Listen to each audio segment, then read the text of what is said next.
या 9 महीने की जंग में यूक्रेन की सबसे बड़ी हिमाकत, रूस में 700 किलोमीटर अंदर घुसकर यूक्रेन का drone attack, 700 kilometre with in Russia, रूस के 2 एयरफील्ड्स पर यूक्रेन का ड्रोन अटैक। पहली बार मॉस्को के बेहद करीब यूक्रेन का अटैक, मॉस्को के बेहद करीब 600-700 किलोमीटर अंदर घुसकर एयर बेसेस पर, वो एयर बेसेस जो बेहद सुरक्षित माने जाते हैं, वो एयर बेसेस जिनके बारे में यह कहा जाता है कि यहां परमाणु बॉम्ब स्टेशन किए जाते हैं, TU-95, TU-160 जैसे परमाणु बॉम्ब। लिहाजा यहां की सुरक्षा को दूसरी जगहों से ज्यादा अभेद्य बनाया जाता है।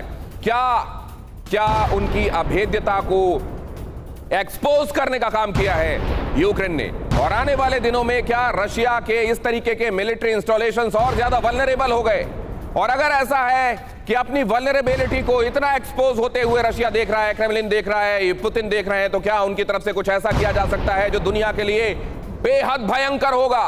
यह बड़ा सवाल। अगली अहम खबर देखिए, पुतिन के गुमान पर यूक्रेन का एक और प्रचंड प्रहार। रूस के एक और इलाके में यूक्रेन का बड़ा ड्रोन अटैक, कुर्स्क एयरबेस के पास यूक्रेन का ड्रोन अटैक। 2 दिन के भीतर यूक्रेन का यह तीसरा हमला। यूक्रेन की सीमा से सिर्फ 90 किलोमीटर दूर है कुर्स्क एयरफील्ड, तो यह तीसरा एयरबेस जिसको निशाना बनाया गया। 2 दिन के भीतर यह तीसरा एयरबेस, कुर्स्क एयरबेस 90 किलोमीटर अंदर, रशिया और यूक्रेन की सीमा से रूस की तरफ 90 किलोमीटर अंदर। और यहां उठता हुआ धुआं यह बता रहा है कि अब कुछ भयंकर होने का अंदेशा है, क्योंकि इसको यूं हैंड्स डाउन रशिया एक्सेप्ट नहीं करने वाला।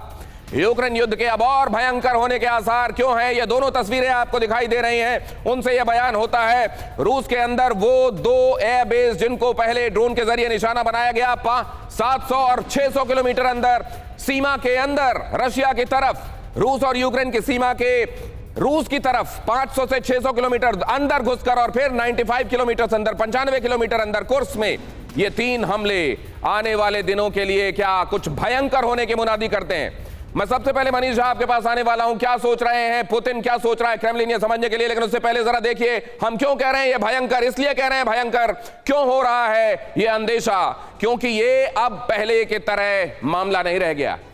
अभी आप देख रहे थे रशिया की तरफ से जो दिखाई दे रहा था, ये तब था जब रशिया को यह कहा जा रहा था कि उसने इन्वेड किया है यूक्रेन की टेरिटरी में जाकर, और उसके लिए रूस अपनी रक्षा कर रहा है, डिफेंसिव है। कई जगहों पर उसने रूस के ऊपर ऐसे हमले किए और पीछे धकेलने के लिए उसको मजबूर कर दिया। लेकिन क्रमशः ये हम होते देख रहे हैं, वो मोस्कवा हो और या फिर उसके बाद आप देख रहे हैं कर्च स्ट्रेट ब्रिज हो, या फिर अब ये हमले बेलगोरोद तक तो हो ही रहा था। अब देखिए जरा क्या हो रहा है, यूक्रेन युद्ध के और भयंकर होने के आसार। वजह क्या है? पहले जरा ये देखिए, इस जगह पर रूस में घुसकर यूक्रेन का अब तक का यह सबसे बड़ा हमला है। सबसे अंदर तक जाकर रशियन टेरिटरी में सबसे अंदर 700 किलोमीटर 600 किलोमीटर अंदर तक जाकर यह हमला, और यह अब तक का सबसे बड़ा हमला। यह क्यों है, कहां है? जरा आप इस तरफ आइए, इस तरफ जरा आप ये फोकस कीजिए, जरा देखिए।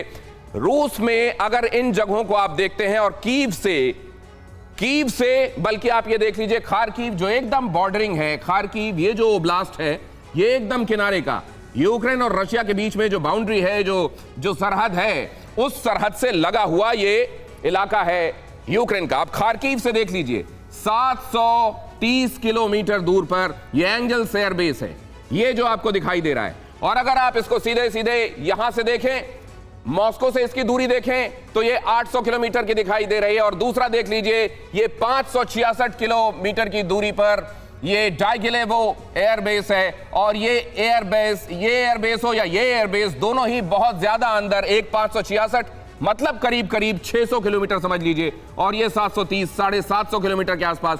अगर रशियन टेरिटरी में ये अंदर की तरफ 730 या इधर 566 किलोमीटर अंदर तक जाकर यह हमला बोल रहा है यूक्रेन, तो अब उसके मंसूबे क्या हैं? क्या इसका मंसूबा और इसका मतलब यह है कि यूक्रेन जो अभी तक नाकाम रहा है रशिया वर्सेस नेटो कराने में, वो अब ऐसे हालात पैदा कर रहा है कि आने वाले दिनों में डेस्परेशन में रशिया कुछ ऐसा करे ताकि सीधे सीधे रशिया वर्सेस यूक्रेन के बजाय रशिया वर्सेस नेटो हो। क्या इसीलिए पोलैंड में पहले मिसाइल पटकी गई, यूक्रेन की तरफ से कहा गया रशिया ने किया है, ताकि सीधे सीधे नेटो और रूस के बीच में लड़ाई शुरू हो सके? क्या यह कराने में नाकाम होने के बाद अब यह किया जा रहा है क्योंकि इस हिमाकत का जवाब अगर रशिया ने टैक्टिकल न्यूक्लियर वेपन के जरिए दे दिया तो रशिया वर्सेस नेटो शुरू हो जाएगा। क्या यही यूक्रेन चाह रहा है, इसलिए ऐसा किया जा रहा है? और क्या ये वही तस्वीर है जिसका दुनिया को अंदेशा है कि चीजें कहीं भयंकर ना हो जाएं? ये नक्शा, ये जरा देख लीजिए, एक बार फिर से यहां फोकस कीजिए। यहां पर ये जो आपको ये एयरक्राफ्ट दिखाई दे रहे हैं, ये नॉर्मा फाइटर प्लेन नहीं है, ये है TU-95 और TU-160 न्यूक्लियर बॉम्बर। और अगर ये न्यूक्लियर बॉम्बर जहां पर स्टेशन किए जा रहे हैं, उन एयर बेसिस पर यह हमला किया जा रहा है, तो आप अंदाजा लगा सकते हैं कि ये किस हद तक रशिया को प्रोवोक करने के संदर्भ में यूक्रेन की तरफ से किया गया हमला है।